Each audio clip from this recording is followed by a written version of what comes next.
दोस्तों, इस वीडियो में हम निपुण भारत और निपुण लक्ष्य क्या है उसको जानने का प्रयास करेंगे।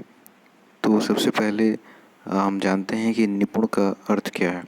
ठीक है, तो निपुण का अर्थ है national initiative for proficiency in reading with understanding and numeracy.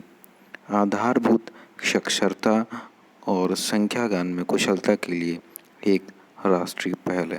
मतलब एक निपुण एक इनिशिएटिव है, एक मिशन है आधारभूत संख्या के लिए, आधारभूत साक्षरता और संख्या ज्ञान में कुशलता के लिए, जिसे सेंट्रल गवर्नमेंट ऑफ इंडिया ने इस पहल को शुरू किया है। देखते हैं क्या है।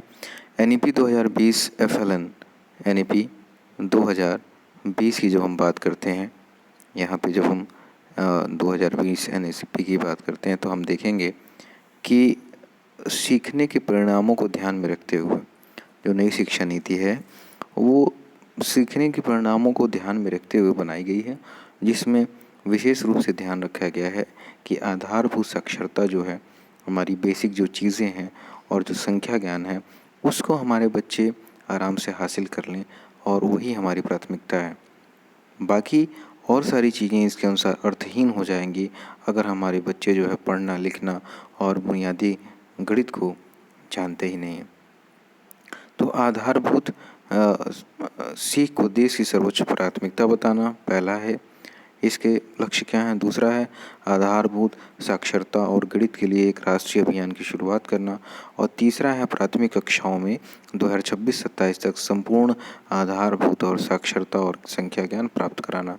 लेकिन हमने अपने उत्तर प्रदेश के लिए इस टारगेट को 2025 तक रखा है, यानी कि हम 2025 तक इसको 25-26 सत्र तक इसको हम प्राप्त कर लेंगे।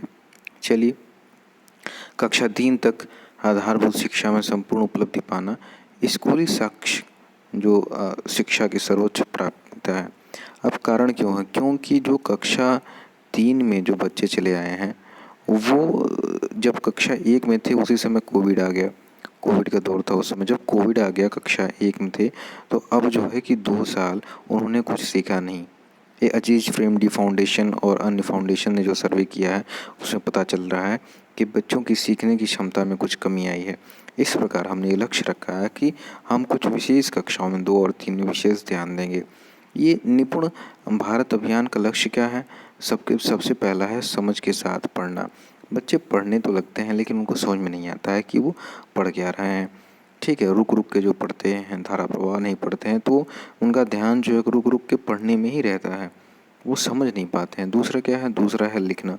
बच्चों को लिखना आ जाए, बेसिक अंक गणितीय काम आ जाए, जोड़ा जाए, घटाना आ जाए, गुणा आए, भाग आए, क्रम में व्यवस्थित करना आ जाए, संख्याओं को, घटनाओं को अपनी भाषा में बात करना आ जाए, और जीवन के बुनियादी कौशल इन सारी चीज़ों को वास्तविक जीवन में प्रयोग करने लायक हो जाए।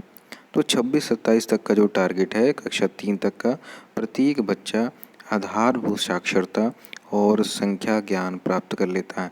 आधारभूत साक्षरता में क्या है? वो अपनी बातों को कह पाए, अपनी बातों को कह पाए, अपनी भाषा में व्यक्त कर पाए। किसी चित्र, रिपोर्ट, चार्ट या पोस्टर को देख के उस पर अपने विचार व्यक्त कर पाए, कोई कहानी सुन के अपने विचार व्यक्त कर पाए, वो पढ़ पाए, पढ़ जो रहा है उसको समझ पाए, जो पढ़ रहा है उसको लिख पाए, जो लिख रहा है उसको पढ़ पाए। यही है आधारभूत साक्षरता और संख्या ज्ञान। जो पहली चीज़ इसमें आती है वो आती है समझ के साथ पढ़ना। ठीक है, तो ये जब तक बच्चा जो है जो पढ़ रहा है उसका अर्थ ना समझ ले तब तक यह नहीं माना जाता कि वो पढ़ रहा है। जैसे कुछ चीज़ें बहुत ही महत्वपूर्ण होती हैं, जैसे ध्वनि जागरूकता, वर्ण पहचान, डिकोडिंग और पठन। इन योजनाबद्ध तरीकों से हम करेंगे। ध्वनि जागरूकता मतलब जैसे हम बोले क, तो क की ध्वनि को पहचान ले, वर्ण पहचान ले। और डिकोडिंग का मतलब क्या है? डिकोडिंग का अर्थ होता है, क्या है ये डिकोडिंग? डिकोडिंग का अर्थ है कि जो हम पढ़ रहे हैं, जो हम बोल रहे हैं वो लिखा भी जा सकता है, और जो लिखा जा सकता है उसको पढ़ा भी जा सकता है। यही हो गया डिकोडिंग। और जो हम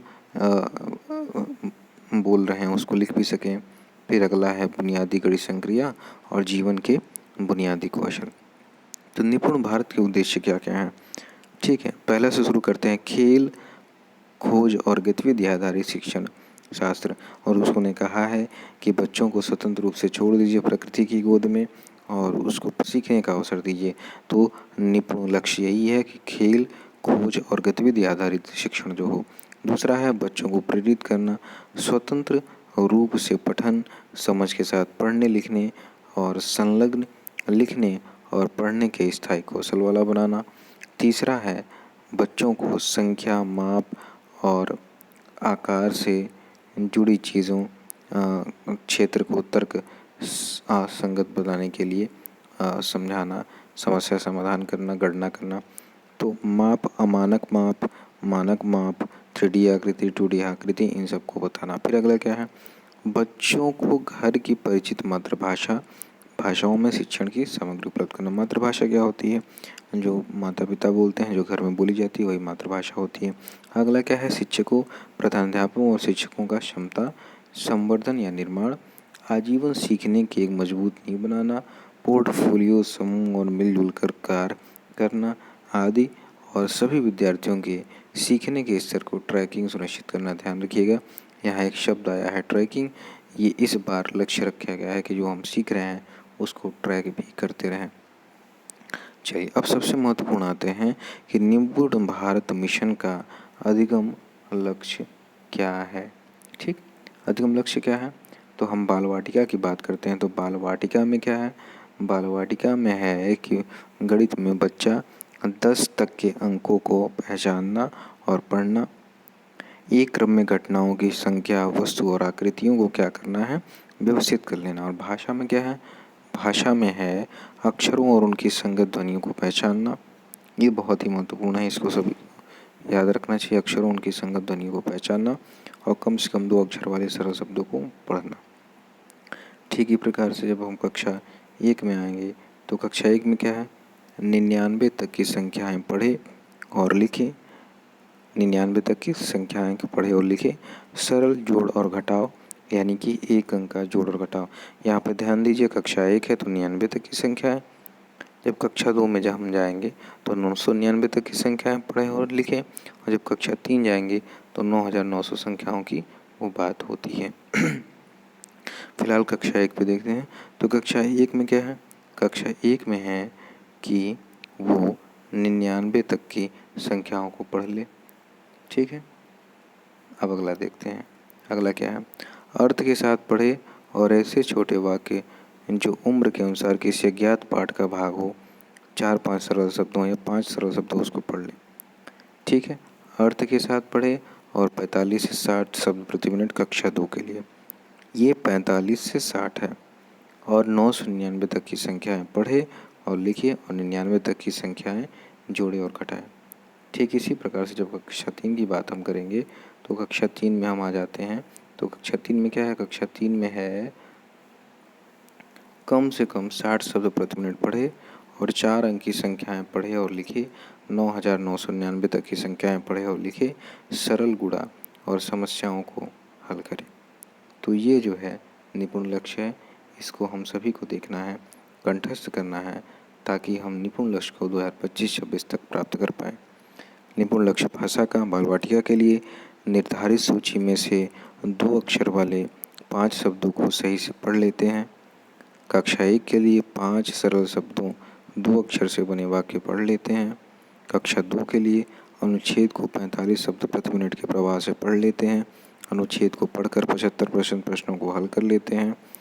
कक्षा 3 के लिए अनुच्छेद को 60 शब्द प्रति मिनट के प्रवाह से पढ़ लेते हैं और कक्षा 3 के लिए 60 शब्द प्रति मिनट के पढ़ने के साथ ही प्रश्नों को पढ़ के 75% प्रश्नों के उत्तर दे पा रहे हैं।